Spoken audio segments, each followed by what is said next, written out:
Bismillahirrahmanirrahim. Assalamualaikum warahmatullahi wabarakatuh. Innal hamdalillah nahmaduhu wa nasta'inuhu wa nastaghfiruh. Wa na'udzu billahi min sururi anfusina wa min sayyiati a'malina. Man yahdihillahu fala mudilla lahu wa may yudlil fala hadiya lahu. Wa asyhadu an la ilaha illallah wahdahu la syarika lahu. Lahul mulku wa lahul hamdu wa huwa ala kulli syai'in qadir. Asyhadu anna Muhammadan abduhu wa rasuluhu wa habibuhu wa khaliluhu salawatu rabbi wa salamuhu alaihi wa ala alihi wa ashabihi wa man ihtada bihudahu ila yaumiddin. Yauma la yanfa'u malun wala banun illa man atallaha biqalbin salim. Masyarul muslimin wal muslimat jemaah yang semoga dirahmati oleh Allah tabaraka wa taala. Kita terus bersyukur kepada Allah Rabbul Alamin. Kemudian kita tingkatkan ketakwaan kepada Allah Jalla Jalaluh sehingga kita menjadi orang-orang yang dicintai dan orang-orang yang akan diberikan keberkahan oleh Allah Rabbul Alamin. Karena orang-orang yang akan diberikan keberkahan adalah orang-orang yang terus mendekatkan diri kepada Allah Tabaraka wa Ta'ala dengan ketaatan kepadanya. Maka ingat, ketika kita menjaga Allah, ketika kita menjaga syariat Allah Rabbul Alamin, Allah akan menjaga kita. Apa kata Nabi sallallahu alaihi wasallam? Ihfadillaha yahfadka, ihfadillaha tajidu tujahaka. Maka engkau jaga syariat Allah, engkau jaga perintah-perintah Allah, engkau jaga apa yang diajarkan oleh Nabi sallallahu alaihi wasallam, maka Allah Rabbul Alamin akan setia menjaga kalian, akan memberikan yang terbaik kepada kalian. Kemudian salawat beriring salam kita ucapkan kepada Nabi kita Muhammad bin Abdullah sallallahu alaihi wasallam.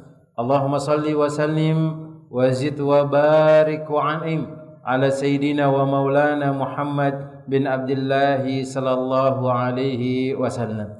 Jemaah yang semoga dirahmati oleh Allah tabaraka wa taala. Alhamdulillah, pada kesempatan sore hari yang berbarokah ini kita bisa duduk, kita bisa mempelajari kalam Allah, mempelajari hadis Nabi sallallahu alaihi wasallam supaya menjadi hamba-hamba yang terbaik di sisi Allah tabaraka wa taala. Ingat, sebagaimana yang kita katakan dan ini juga disebutkan oleh Nabi sallallahu alaihi wasallam dan disebutkan oleh para ulama, disebutkan oleh para sahabat, ketika orang tua itu menjadi baik, maka sifatnya akan diturunkan kepada generasi penerusnya, kepada anak-anaknya. Ketika dia sibuk dengan ketaatan kepada Allah tabaraka wa taala, kemudian dia faham apa yang diajarkan oleh Nabi sallallahu alaihi wasallam, ini halal, ini haram, kemudian diajarkan kepada anak-anaknya, maka insyaallah itu akan menjadi amal jariyah dia, walaupun dia sudah meninggal dunia, tetapi pahalanya akan terus mengalir. Jemaah yang semoga dirahmati oleh Allah tabaraka wa taala, maka kita lanjutkan pelajaran dan kajian kita, yaitu membahas kitab yang dituliskan oleh Syekh Fuad bin Abdul Aziz hafizahullah taala, yaitu Kitabul Adab atau kumpulan adab Islami, yang mana seorang muslim hendaknya memiliki adab tersebut. Dan kita sudah masuki bab yang ke-9 dari pembahasan ini, yaitu adab-adab makan dan minum. Maka di sini Allah Jalla Jalaluh mengabarkan kepada kita tentang adab makan dan minum, sebagaimana yang disebutkan oleh Allah Tabaraka wa Ta'ala dalam surat Mu'min, yaitu ayat yang ke-51. Apa kata Allah Rabbul Alamin? Ya ayyuhar rusulu kulu minat thayyibati wa'malu salihan. Wahai para rasul, makanlah dari makanan yang baik dan kerjakanlah amalan-amalan saleh. Inni bima ta'maluna alim. Sesungguhnya Allah mengetahui apa yang kalian kerjakan. Kemudian Allah tabaraka wa taala mengatakan, kulu washrabu min rizqillah wala ta'saw fil ardi mufsidin. Makan dan minumlah kalian dari rezeki Allah, dan janganlah kamu berkeliaran di muka bumi ini dengan berbuat kerusakan.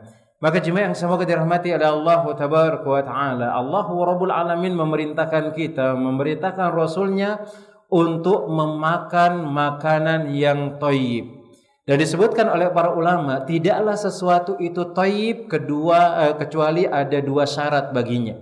Maka tidaklah sesuatu makanan atau mungkin barang yang kita miliki itu dikatakan thayyib, dikatakan baik, kecuali ada dua syaratnya. Pertama, emang zatnya itu adalah halal, dan yang kedua cara mendapatkannya juga harus halal. Baru dikatakan apa yang kita miliki itu adalah thayyib.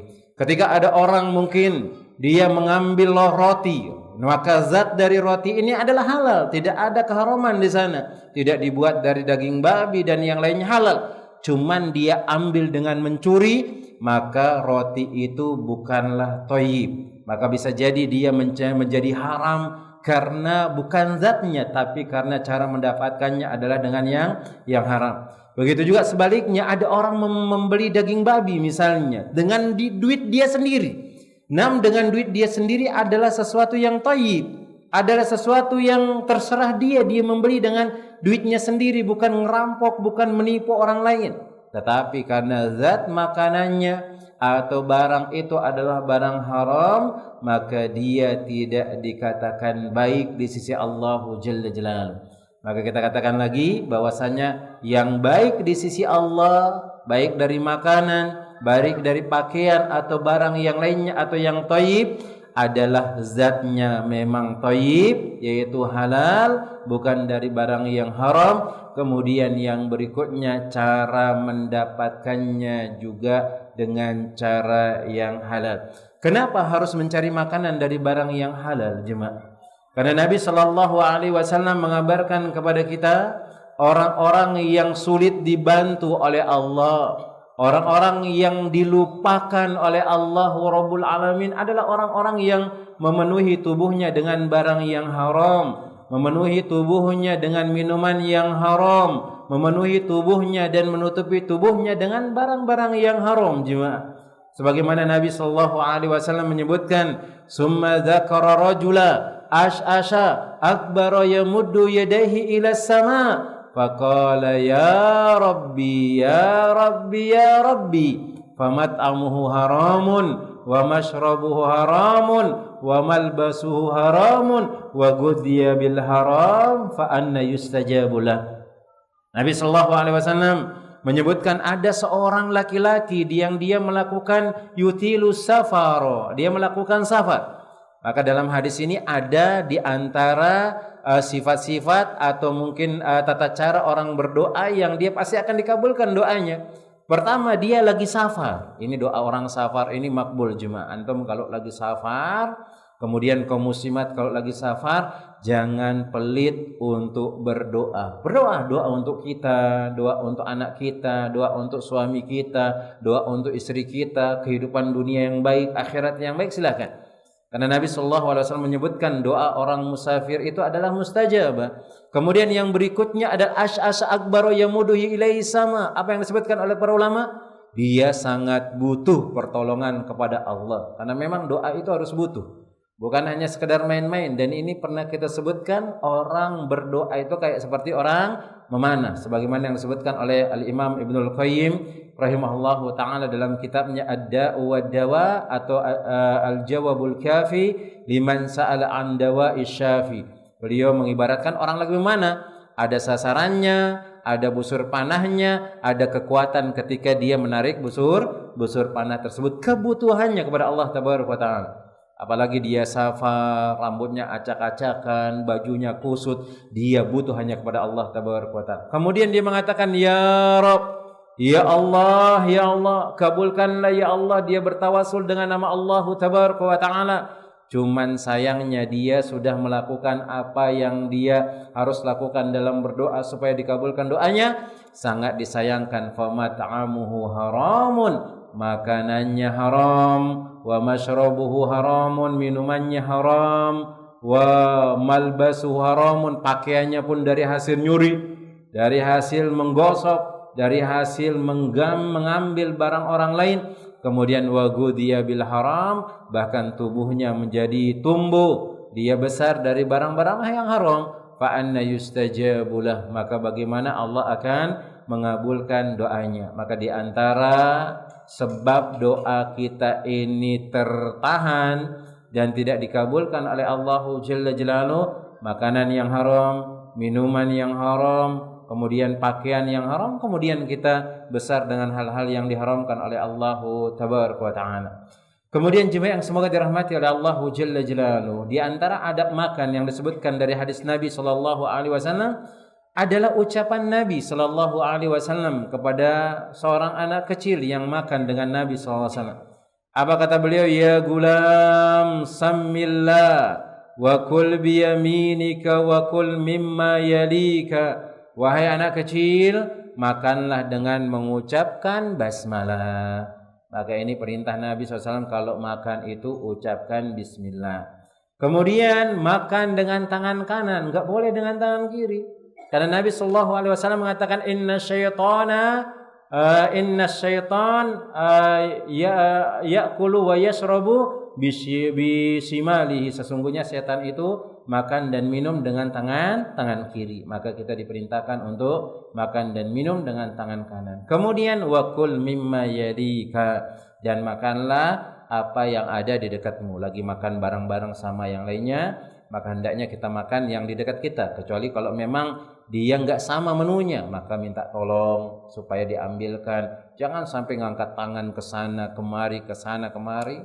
Khawatirnya nanti dakinya jatuh juga ke sana. Apalagi kalau bau bulu keteknya belum digunting misalnya, jatuh-jatuh ke nasi dan yang lainnya. Atau mungkin bekas dia makan tadi, kececer kemana, jatuh kemana. Dan ini akan membuat selera orang lain untuk tidak mau makan bersama mereka. Nah, kemudian Syekh Fuad bin Abdul Aziz pun menyebutkan di sini jemaah yang semoga dirahmati oleh Allah Tabaraka wa Ta'ala, di antara adab-adab makan dan minum.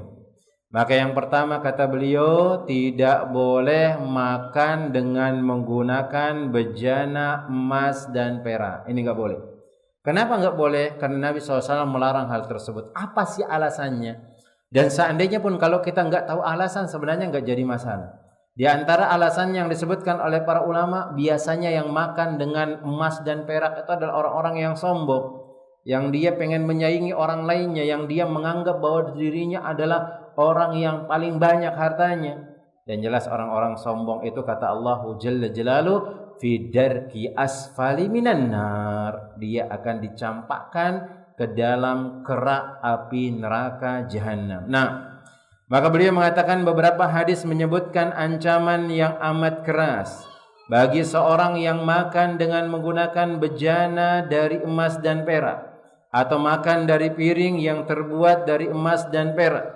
Diriwayatkan dari Hudzaifah radhiyallahu taala anhu, ia mengatakan, aku telah mendengar Nabi sallallahu alaihi wasallam bersabda, la talbasul harira walad dibaja wala tashrabu fi aniyatiz zahabi wal fidda wala ta'kulu fi sihafiha fa innaha lahum fid dunya walana fil akhirah. Maka janganlah kalian mengenakan pakaian dari sutra, jangan pula pakaian yang bercampur dengan sutra, dan janganlah kalian minum dengan bejana yang terbuat dari emas dan perak. Jangan pula kalian memakan dari piring yang terbuat dari emas dan perak, karena sesungguhnya bejana-bejana itu khusus untuk mereka di dunia dan untuk kita kelak pada hari kiamat.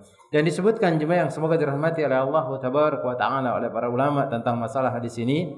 Beliau mengatakan ini khusus untuk makan dan minum saja. Kalau ada misalnya ibu-ibu punya gentong misalnya dari emas, kemudian dia nyimpan beras di sana, karena mungkin kalau dari emas ini enggak ada kutunya misalnya, maka silakan, enggak jadi masalah. Yang dimaksud ini adalah bejana untuk makan dan minum.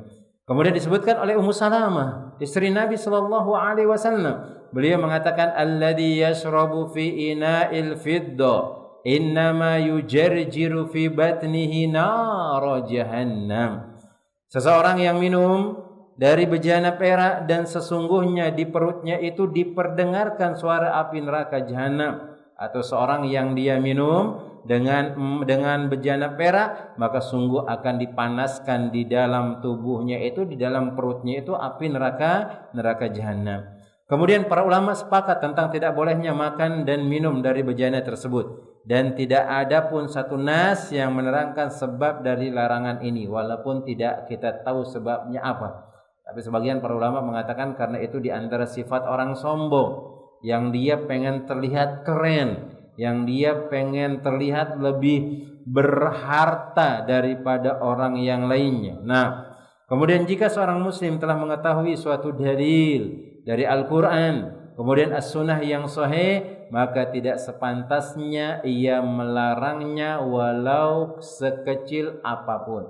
Jika tidak sepantasnya dia berupaya mentakwilnya dengan tujuan mendapatkan pembolehan hal tersebut. Maka ingat, kalau sudah dilarang oleh Allah Taala dan itu secara umum, maka kita jangan sampai mengatakan ini dan itu dan yang lainnya, walaupun seandainya kita enggak mengetahui faedahnya.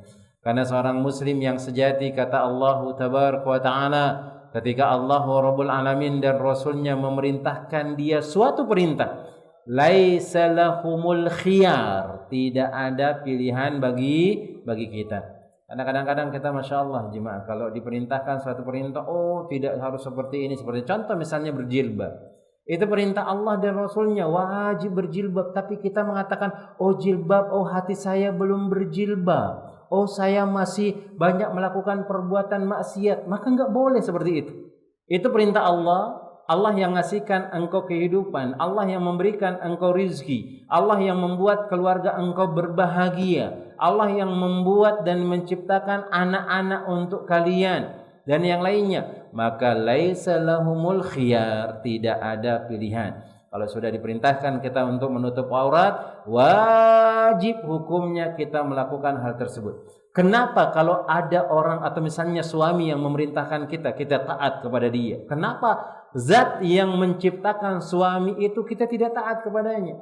Padahal kalau bukan karena Allah Jalla Jalaluhu, mungkin suami itu tidak akan menjadi orang yang baik. Mungkin suami itu akan dibuat atau dijadikan bagi kita disiksa misalnya dan yang lainnya. Maka berhati-hati dengan hal tersebut.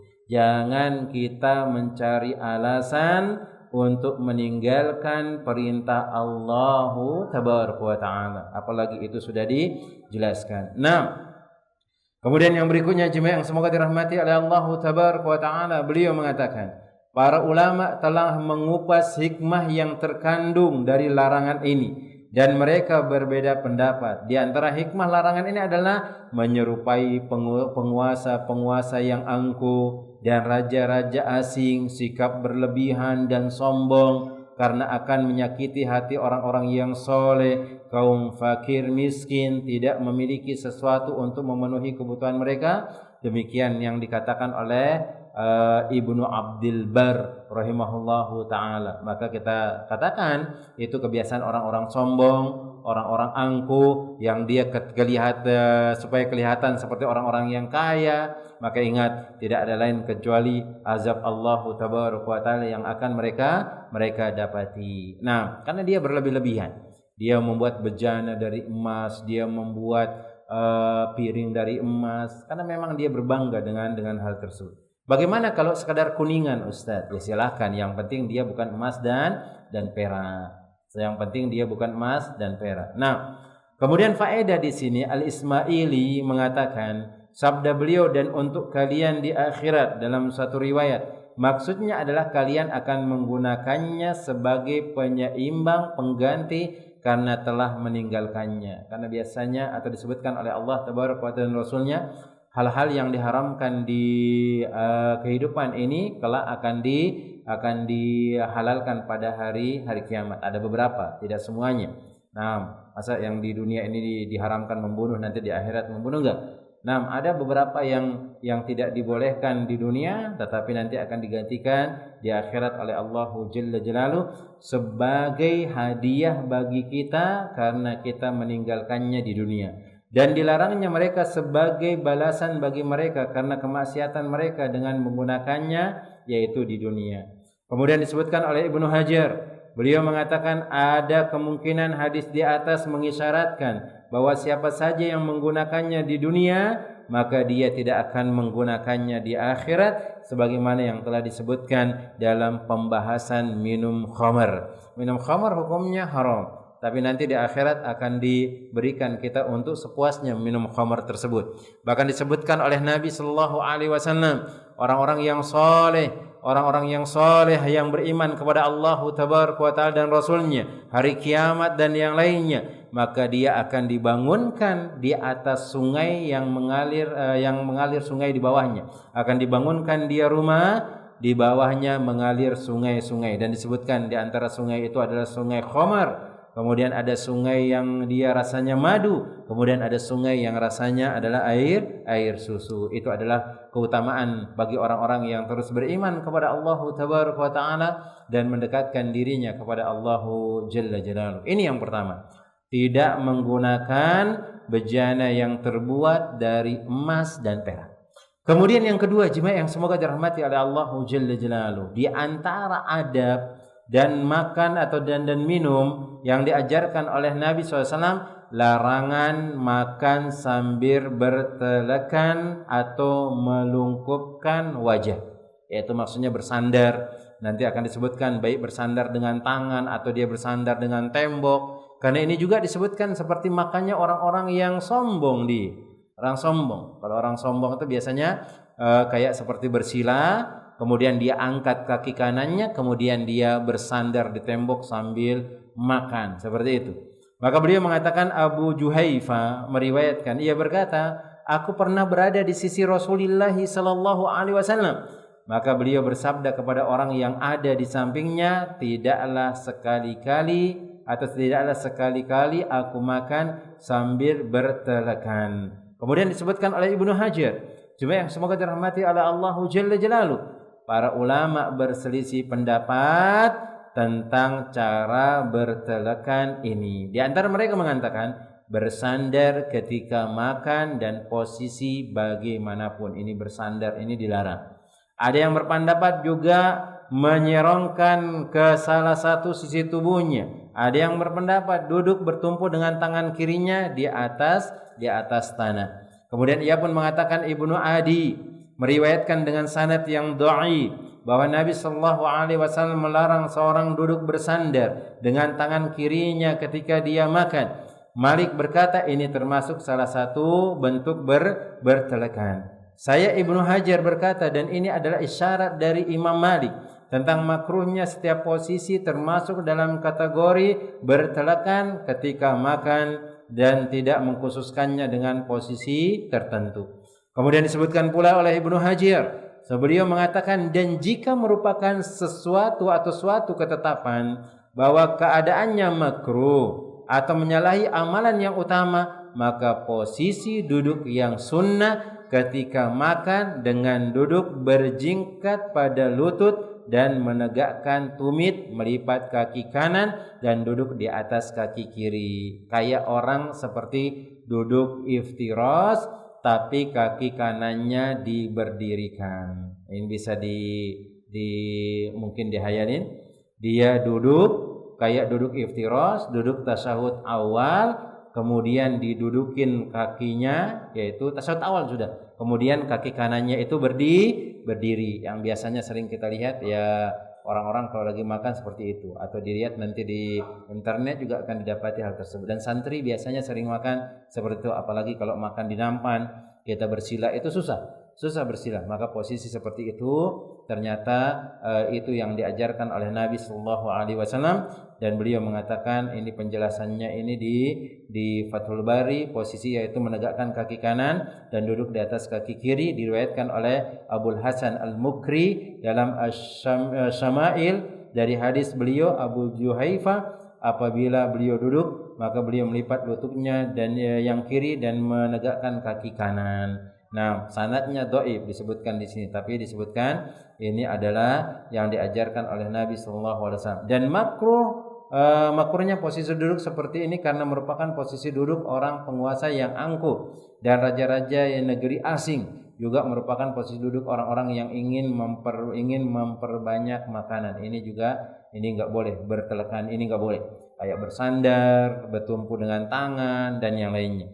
Nah, kemudian beliau juga mengatakan di sini, dan posisi kedua dari cara makan seorang yang terlarang adalah makan sambil duduk bersandar, bertelungkup di atas perutnya. Nah, bertelungkup di atas perutnya. Diriwayatkan dari Ibnu Umar radhiyallahu taala anhuma, beliau mengatakan Rasulullah SAW melarang orang-orang berlaku tamak, melarang duduk di depan meja yang di atasnya terhidang khamar, dan melarang seorang duduk terlungkup di atas perutnya. Kemudian faedahnya di sini jemaah yang semoga dirahmati oleh Allah Rabbul Alamin, cara duduk ketika makan, beliau sallallahu alaihi wasallam makan dengan posisi mungkin, dan ini disebut dari beliau bahwa ketika beliau makan duduk tawarruk, yaitu duduk di atas kedua lutut dan meletakkan telapak kaki kiri beliau di atas punggung kaki kanan beliau sebagai bentuk sikap tawadu. Ini juga dibolehkan. Nah,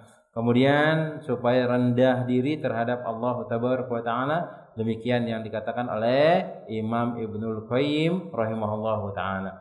Adapun posisi duduk yang pertama sebagaimana yang diriwayatkan dari Anas bin Malik, beliau mengatakan Nabi SAW duduk dengan posisi mungkin tengah makan kurma. Adapun posisi duduk yang kedua diriwayatkan dari Abdullah bin Bushr radhiyallahu taala anhu, beliau berkata Nabi diberikan hadiah seekor kambing, lalu beliau sallallahu alaihi wasallam bertopang dengan kedua lututnya sambil memakan kambing tersebut. Maka orang-orang Arab Badui berkata kepada beliau, posisi duduk apa ini? Beliau mengatakan, sesungguhnya Allah menjadikan aku seorang hamba yang mulia dan tidak menjadikan aku seorang penguasa yang angkuh lagi pembangkang. Nah, kemudian yang berikutnya jemaah yang semoga dirahmati oleh Allah Taala, adab yang berikutnya. Beliau mengatakan mendahulukan makan dari sholat ketika makanan telah dihidangkan. Ketika makanan telah dihidangkan, dan ini pernah kita bahas tentang permasalahan ini. Ada yang disebutkan oleh Nabi sallallahu alaihi wasallam dalam hadis Anas bin Malik radhiyallahu taala anhu, beliau mengatakan idza wudi al-asya wa uqimatis salat fabda'u bil asya.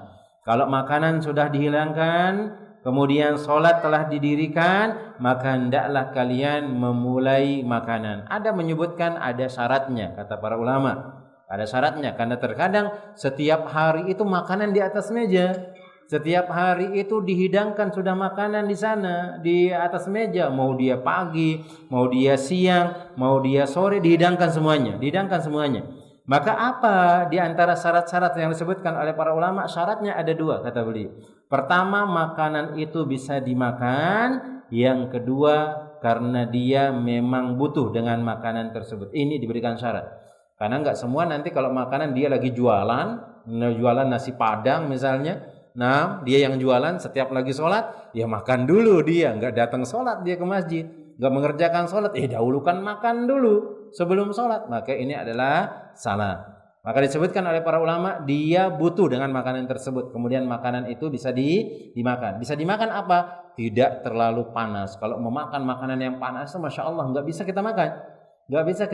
Akan kesusahan kita dengan hal yang panas tersebut. Kemudian yang kedua, ya kita butuh. Karena kan ada orang makan juga enggak terlalu butuh dengan hal tersebut. Dihidangkan juga enggak terlalu butuh. Ada ayam geprek misalnya, ayam balado misalnya. Ya kalau enggak terlalu butuh, ya biasa-biasa saja dengan hal tersebut. Nah, maka enggak perlu dia mendahulukan makan daripada sholat. Ini yang disebutkan oleh para ulama. Kemudian disebutkan oleh Ibnu Umar. Ingat tadi kita katakan ada dua diberikan syarat oleh para ulama. Mana dia? Kita butuh dengan makanan tersebut dan makanan itu bisa kita makan. Tidak terlalu dingin sekali dan tidak terlalu panas banget. Nah, maka kalau seperti itu ya tetap kerjakan sholat. Kemudian dari Ibnu Umar radhiyallahu taala anhuma, beliau mengatakan Rasulullah SAW bersabda, "Idza wudi al-asha ahadikum wa uqimatis salatu fabdahu bil asya'i wa la ya'jal hatta yafruga minhu." Kalau salah seorang di antara kalian dihidangkan atau telah dihidangkan baginya asya, sementara sholat sudah diiqamatkan, maka mulailah makan malam dan janganlah orang tergesa-gesa dari selesai makan. Biasa-biasa saja. Misalnya ya kayak seperti puasa. Ini sering dia memang kadang-kadang puasa. Kadang-kadang puasa ada orang yang memang lapar banget dia. Ada orang yang biasa-biasa saja. Kalau dia sudah berbuka selesai, dia berangkat ke masjid. Dia berangkat ke masjid. Nah, dia makan mungkin korma, dia makan apalah es, mungkin kolak dan yang lainnya, dia berangkat.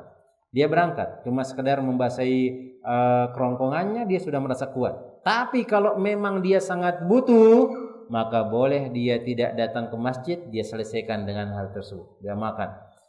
Walaupun sampai selesai orang salam, Ustaz. Iya. Dan Nabi SAW mengatakan jangan tergesa-gesa. Jangan tergesa-gesa. Makan biasa saja, makan biasa saja. Ya kalau sudah memang imam sudah selesai sholatnya, sudah mau gimana lagi. Tapi apakah dia dapat pahala sholat jemaah sempurna? Iya.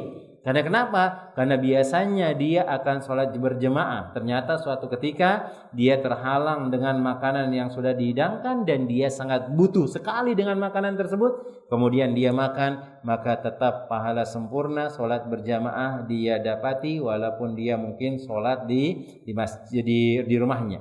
Tapi kalau dia mau datang ke masjid maka silahkan, nggak jadi masalah. Walaupun orang sudah selesai salam misalnya, maka dia juga dapat pahala tersebut. Kemudian jemaah yang semoga dirahmati oleh Allah Tabaraka wa Ta'ala, kaum muslimin dan muslimat yang semoga dirahmati oleh Allahu Rabbul Alamin.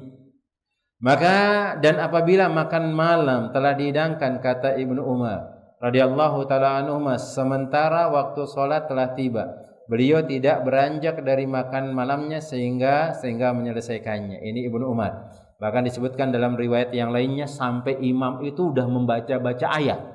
Lagi makan, imam lagi membaca ayat dan seterusnya. Beliau menyelesaikan makanannya. Beliau tidak tergesa-gesa dengan hal tersebut. Apa yang bisa dia makan dengan seperti biasa, ya sudah diselesaikan. Nanti kalau sudah selesai, dia datang ke masjid.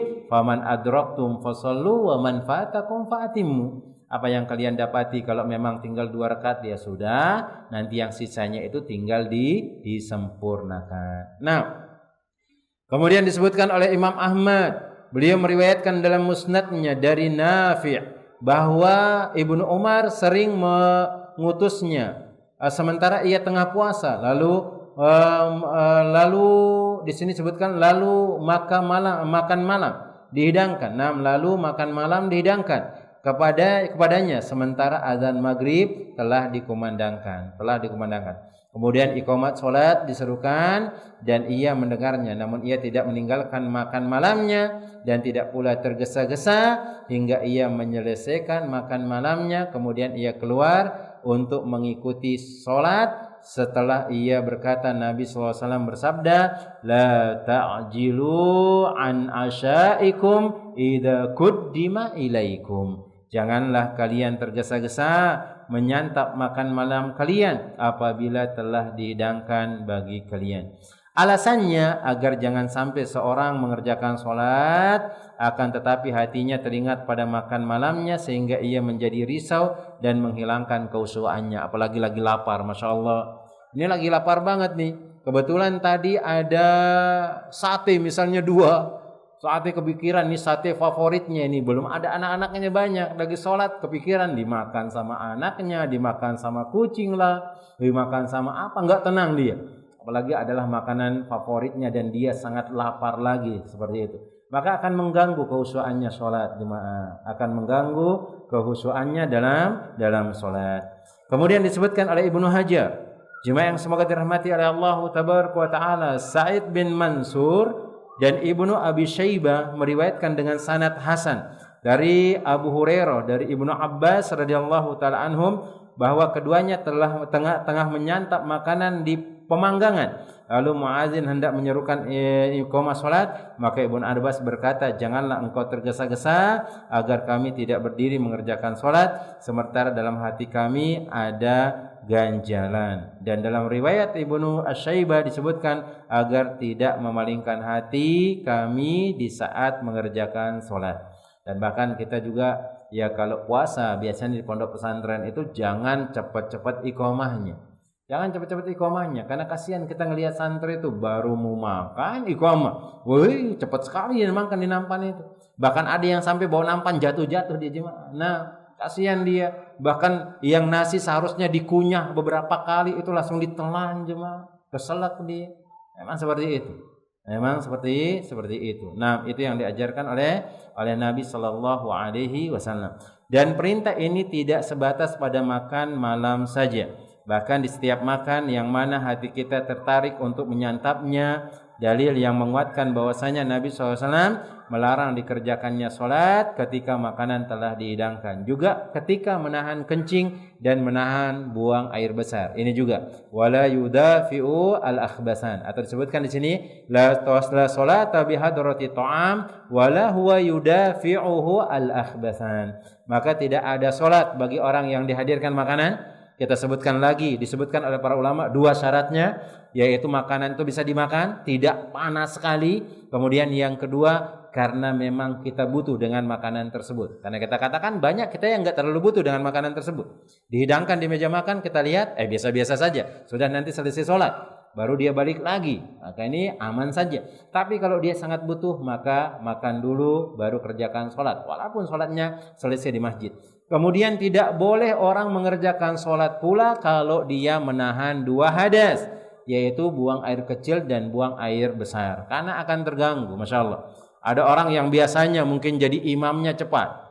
Kemudian ini dia makmum ini, dia mau ikut sholat. Kayaknya nih imamnya cepat ini. Dia nahan kencingnya. Lagi sholat, ternyata imamnya bacanya panjang. Apa dia akan mengeluh menahan air kencingnya dan dia akan menggerutu dan dia tidak akan aman dengan hal tersebut. Dia tidak akan aman dan pasti akan mengganggu ibadah sholat kita.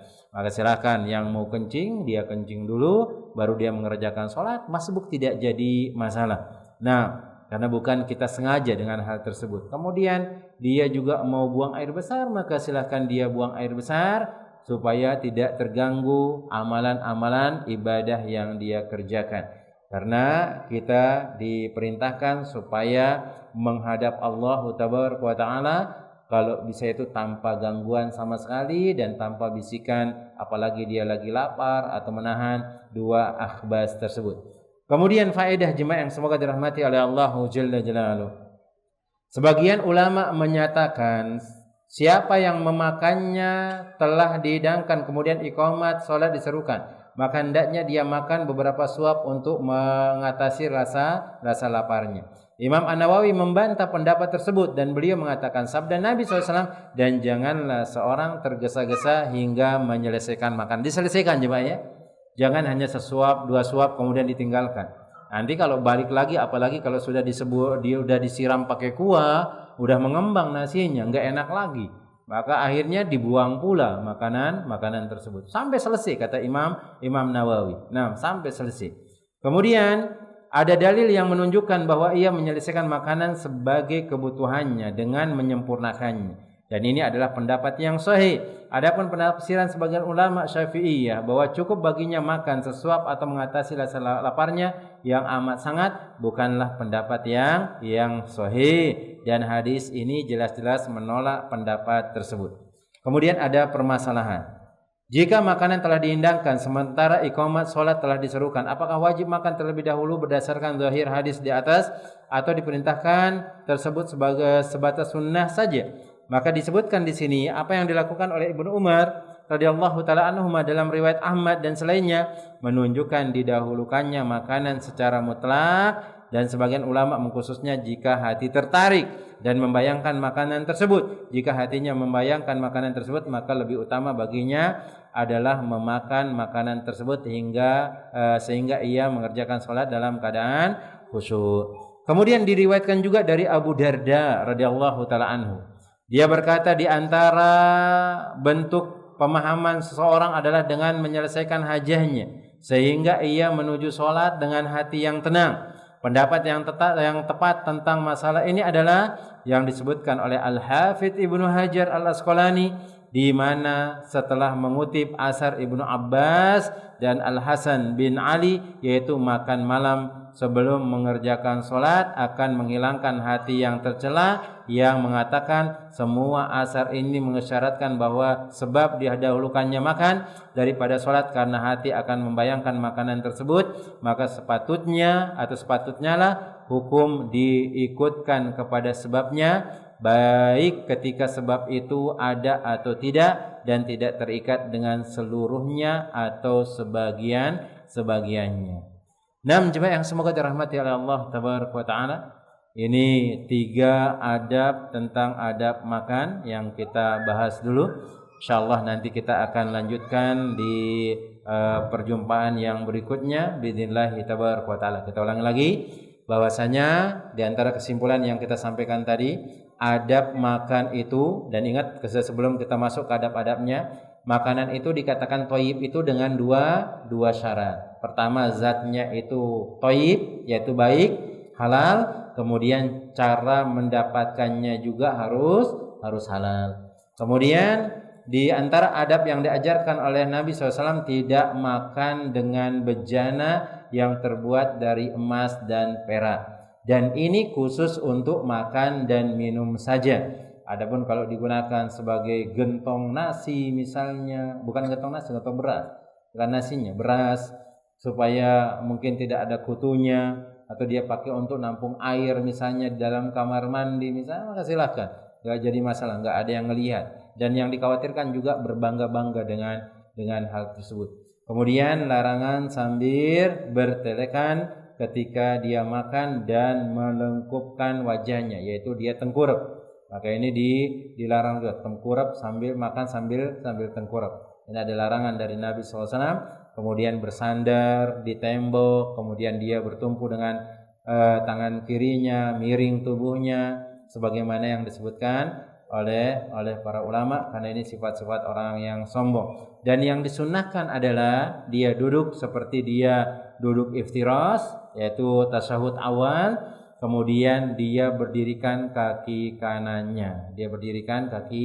Kaki kanannya itu yang dikatakan oleh para ulama. Kemudian yang berikutnya, kalau makanan sudah dihidangkan, hati kita tertarik dengan makanan tersebut, kita butuh dengan makanan tersebut, kemudian memang bisa dimakan, maka silahkan makan dulu baru mengerjakan sholat. Ya, contohnya misalnya antum lapar banget misalnya, bukan hanya sekedar dihidangkan, jemaah, antum lapar pun seperti itu. Walaupun enggak dihidangkan tapi antum lapar, kemudian antum masuk ke restoran mesen misalnya, sangat butuh sekali sama makanan itu, maka silahkan antum makan. Karena memang di sini yang jadi ilahnya itu adalah, alasannya adalah supaya ketika antum sholat tidak terganggu dengan laparnya antum dan tidak terganggu dengan makanan yang sudah dihidangkan. Ingat, syaratnya antum butuh, kemudian antum bisa memakan hal tersebut. Karena sholat harus khusyuk. Kemudian enggak usah tergesa-gesa, santai saja makannya. Walaupun sholat di masjid sudah selesai, maka enggak jadi masalah hal tersebut. Yang penting antum tetap khusyuk. Wallahu ta'ala alam bissawab. Mungkin ini yang dapat Anda sampaikan.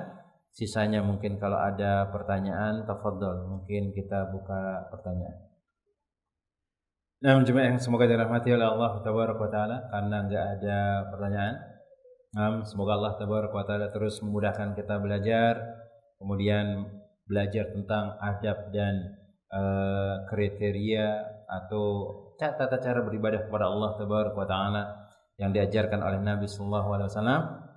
Semoga kita dimudahkan dengan hal tersebut, karena sejatinya tidak ada kemuliaan kecuali dengan mendekatkan diri kepada Allah dan Rasulnya. Karena itu yang kita lakukan selama ini, mendekatkan diri kepada Allah dengan sebaik-baik pendekatan, mengikuti tata cara apa yang diajarkan oleh Nabi sallallahu alaihi wasallam dengan sebaik-baiknya, sehingga kita akan menjadi orang-orang yang mulia, orang-orang yang akan berhasil dan mendapatkan kebahagiaan di dunia dan di akhirat. Semoga Allah tabaraka wa taala memudahkan semua urusan kita pula jemaah, kemudian memasukkan kita ke dalam surganya. Amin ya rabbal alamin. Kita cukupkan dengan doa kafaratul majlis. Subhanakallahumma wa bihamdika asyhadu an la ilaha illa anta astaghfiruka wa atubu ilaik. Assalamualaikum warahmatullahi wabarakatuh.